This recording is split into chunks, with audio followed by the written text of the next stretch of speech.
Let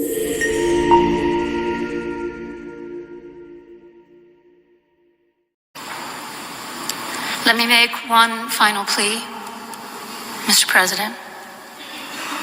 Millions have put their trust in you. And as you told the nation yesterday, you have felt the providential hand of a loving God. In the name of our God, I ask you to have mercy upon the people in our country who are scared now. There are gay, lesbian, and transgender children in Democratic, Republican, and independent families. Some who fear for their lives. And the people who pick our crops and clean our office buildings, who labor in poultry farms and meat packing plants, who wash the dishes after we eat in restaurants and work the night shifts in hospitals, they may not be citizens.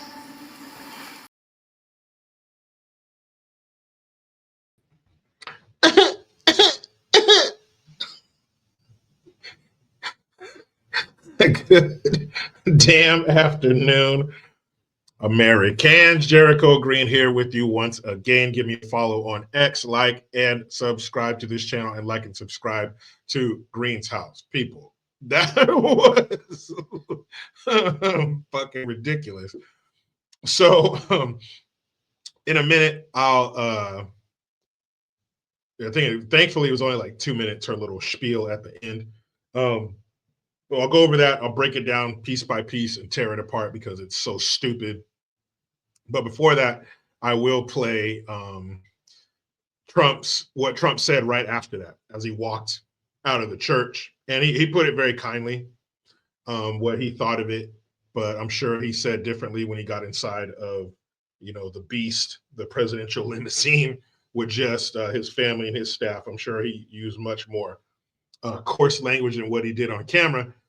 But that was just absolutely ridiculous. Oh, they're LGBT and LGBTQ and trans kids. They're scared, and the people who pick on girls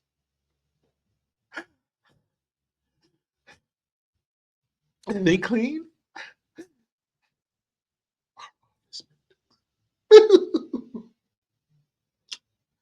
They're worried about deportation. So before I tear that video clip apart, let's see what Trump had to say fresh off the heels of being chastised. What did you think of the service? What did you think? Did you like it? Did you find it exciting? Not too exciting, was it? I didn't think it was a good service, no. Thank you very much. Thank you, press. Thank you, press. They can do much better. They could do much better. Ain't that the truth? He said, do you like it? What do you think? What do you think of that horse shit? Huh? What do you think I thought of it? It was awkward. It was strange. It felt as though he was being chastised like he was a child. Why would you do that?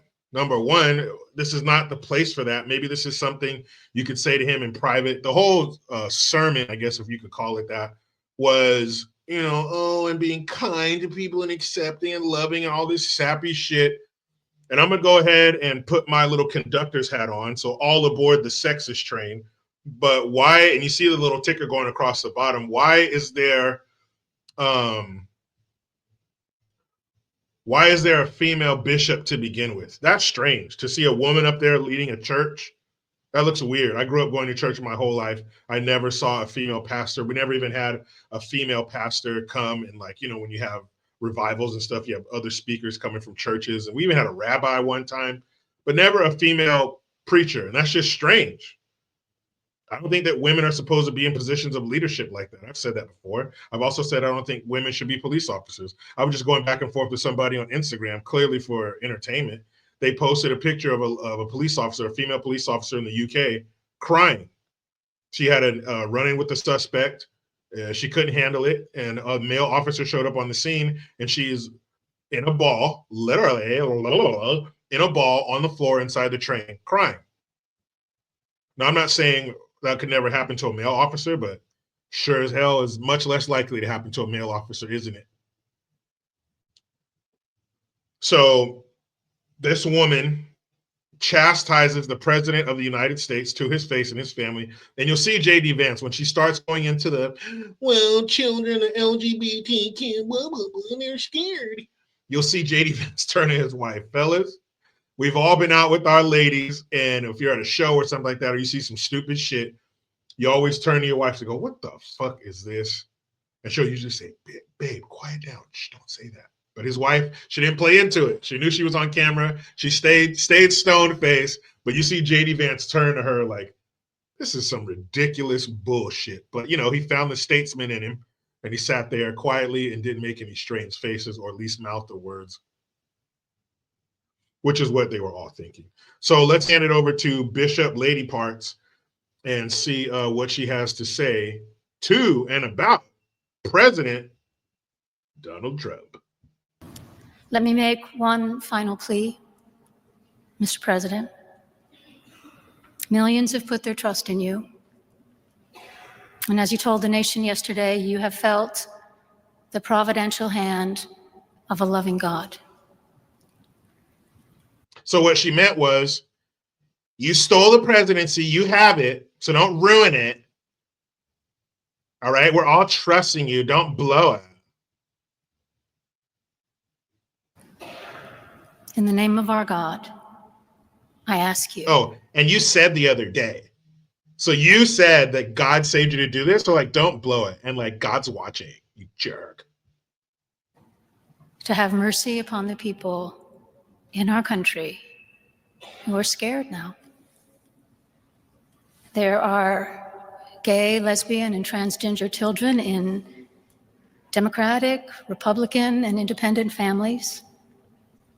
Some have mercy on them. What's he gonna do?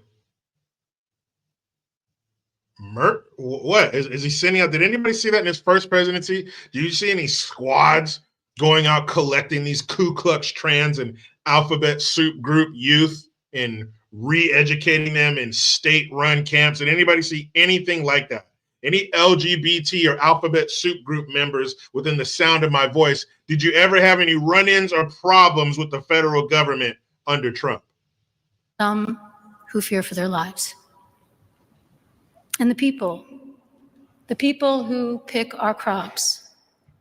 Side note, I thought she was a lesbian when I first saw this, because let's be honest. She looks like if she were a teacher, it would involve a whistle around her neck. But she's not. She's married with 2 kids. Tripped me out too. I was like, oh, for sure she's loving the puss. And clean our office buildings, who labor in poultry farms and meatpacking plants, who wash the dishes after we eat in restaurants and work the night shifts in hospitals. They may not be citizens or have the proper documentation. You know, just unimportant stuff like being a citizen and having the proper paperwork.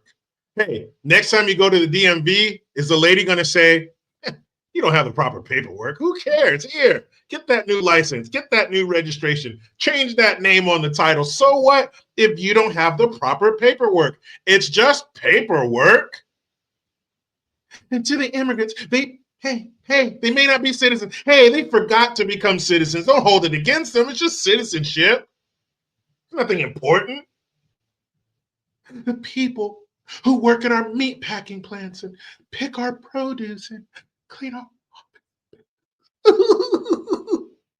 Lady, who the fuck do you think was doing that before they let all these illegals up in here?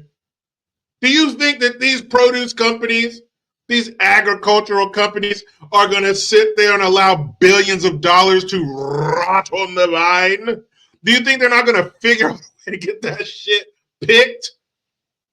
You think people aren't going to figure out a way to get their office buildings clean, or get their dishes washed in the restaurant, or get their meat processed at the meat processing plant? Because they do the jobs that Americans just won't do.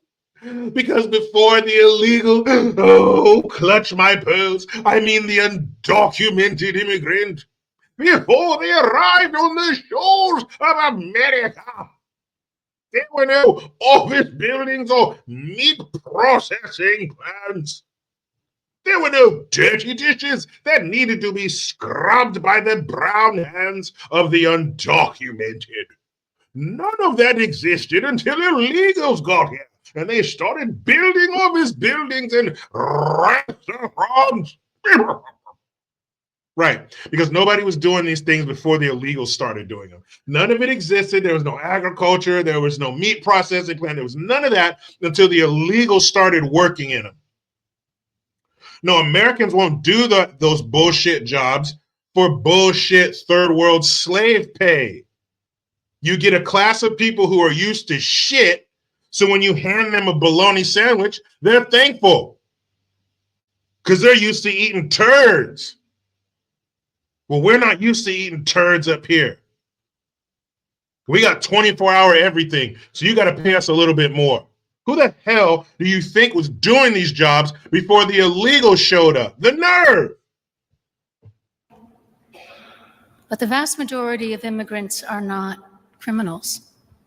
Every single one of those fuckers are a criminal, and he's not talking about immigrants. They leave out that word illegal, just like when he said, if you're rich and powerful, women will let you grab them by the pussy.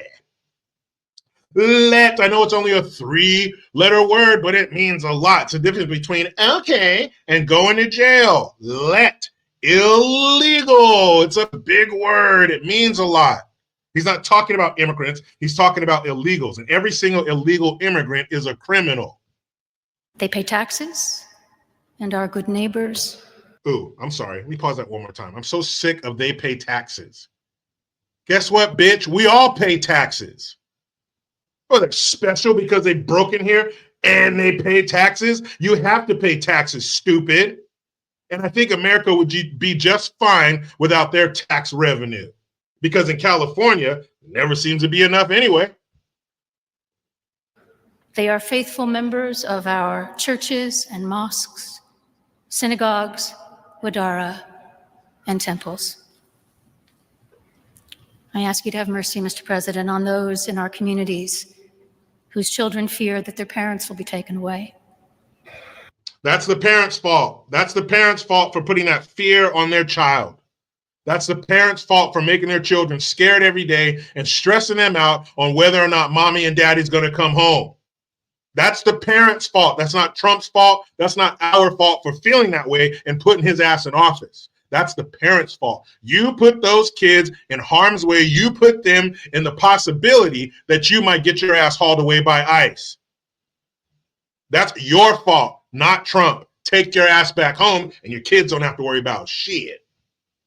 And that you help those who are fleeing war zones and persecution in their own lands to find compassion and welcome here. Our God teaches us that we are to be merciful to the stranger, for we were all once strangers.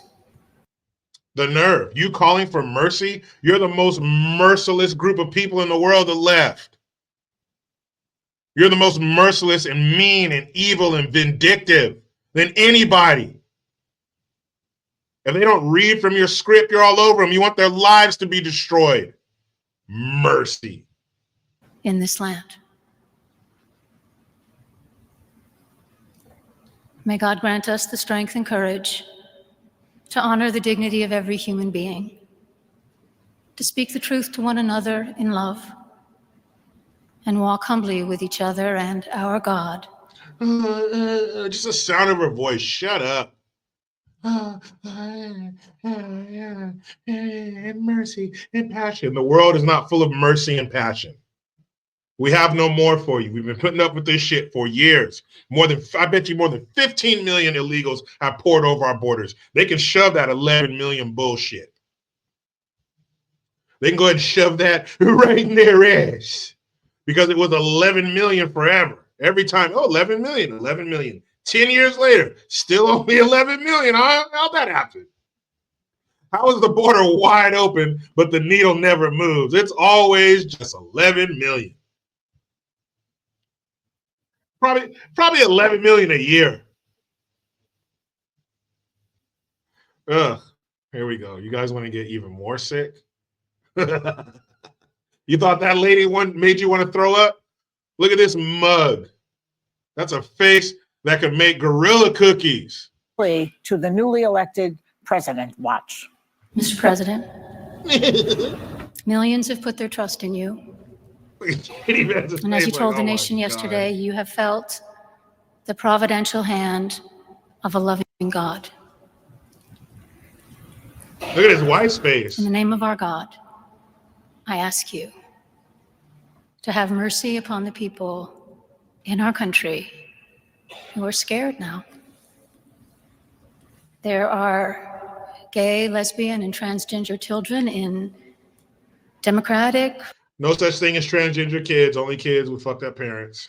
Republican, and independent families, some who fear for their lives. And the people who pick our crops, Whoever's right here clean our office looks like she's trying not to laugh, but I don't blame her. Farms and meat packing plants, who wash the dishes I don't after we blame her. eat in restaurants and work the night shifts in hospitals. See how he turned to her? He's like, this is so They may not be fucking stupid. citizens or have the proper documentation, This is so stupid. but the vast majority of immigrants are not criminals. Yes, they are. Oh, he didn't like that. Trump did not get the message, and now he's demanding an apology. So here to respond, please welcome Bishop Marion Edgar Buddy. Welcome to the show. So let me ask you this. You seem to have more fearlessness than anyone in Congress right now, ma'am. What made you decide to use that opportunity for this message, or didn't you have any apprehension about it? My response, thank you, first of all, for allowing me to be with you today. She looks ridiculous in that, was that a priest collar, whatever they call that? It looks ridiculous on her. My responsibility that morning, yesterday morning, was to reflect, to pray with the nation for unity. And as I was pondering what are the foundations. If we're coming off the heels of the Sloppy Joe administration, why aren't we already united? Why are you praying for unity when we just came out of this great presidency with Sloppy Joe and Kamala Harris and all these great accomplishments? Then what's the need to pray for unity if we're already united? Of unity, I wanted to emphasize respecting the honor and dignity of every human being, basic honesty and humility. And then I also realized that that unity requires a certain degree of mercy and compassion and understanding. And so knowing that a lot of people, as I said, in our country right now are really scared, I wanted to take the opportunity in the context of that, of service for unity, to say we need to treat everyone with dignity. And we need to be merciful. And I was trying to counter the narrative that is so divisive and polarizing, and in which real people are being harmed. Okay. Before you start, who's harming them? Because statistically, they're going to be harmed by one of their own before some crazy truck driving conservative Trump supporter. Yee-hoo!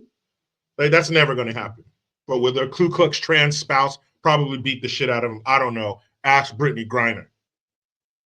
But they're fearful of what? Who's harming them? Who are these people? Who are these marauders going around and hurting these alphabet soup group members? Only when Trump's in office. When Sloppy Joe was in there and the old pubic hair lover was in there, never happened. But since Trump's back, they're emboldened. Come on, boys.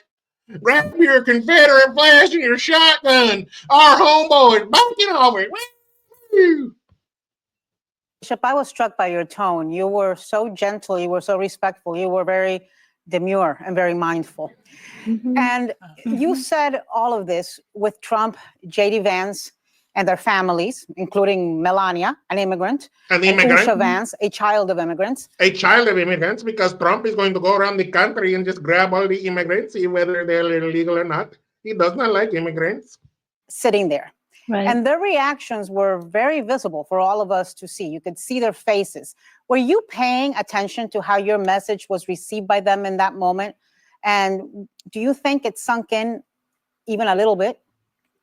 Even a little bit, even a I've little been bit. preaching for a long time, and I've long Do you think that it's sunk in even a little bit? since given up trying to read people's body language as I'm preaching. Because I would be wrong most of the time. So I don't know. I was aware that obviously people were listening, but I couldn't allow myself. Oh, shut up. I'm done. If you guys want to see the rest of that, find it on the internet. Because I can't take any more of that shit. She looks like the end of Indiana Jones in the Last Crusade when he drank out of the wrong cup. I think it's ridiculous that there's a female bishop. It looks awkward, sounds awkward. And that was very rude and disrespectful of her to do that, to chastise Trump like that in front of the world. That was horseshit. You didn't need to do that. And he's right. You owe everybody an apology because that was not something you expect from a clergyman, or in this case, a clergy woman, which sounds weird too. What do you think? Meet me in the comments. But we're not going to get out of here before we do good gun. So I want you guys to meet me in the comments. What do you think? Was she right? Do you think, Jericho, you're overreacting? I mean, it was a message of peace and unity. That's okay anywhere to anyone. We could all use a little more humility and honor and respect and dignity and all that shit. So I'll meet you there. Tell me what you think. But in this good gun, it didn't end well for somebody who ran up in a lady's house. Maybe they thought, oh, she's just a broad. Well, she got a gun in there. You know how it goes. Try to be done with the left. They just won't let me. I'm out. The mother tells me that she did not hesitate to act, knowing that her children were in the living room with the intruder. Showering up for work, a routine morning shockingly disrupted. A mother on this block says she heard the screams of her children and a strange man. I spoke directly with the mother, who asked we not share her name, face, or even voice for fear of retaliation. Dripping wet, she says she ran to her bedroom, grabbed her gun, and faced down the intruder. She says the man charged, undeterred by her dogs, and she shot him in self-defense. Community activist Bushra Rahman helped clean up the home after authorities removed the body. She was scared because her children were there with her, so she did what any mother would do. She defended her children. And police have not identified the man. They arrested the mother and then released her several hours later after questioning. Police have now referred the shooting to the district attorney's office. in today's day and age with mental health and everything else that's taking place in the world, I mean, you better protect yourself. To be honest, you have to. The mother says her children are traumatized and they'll move out once they find a new place to live. It was an act of self-defense. Somebody comes in your house, what do you call it?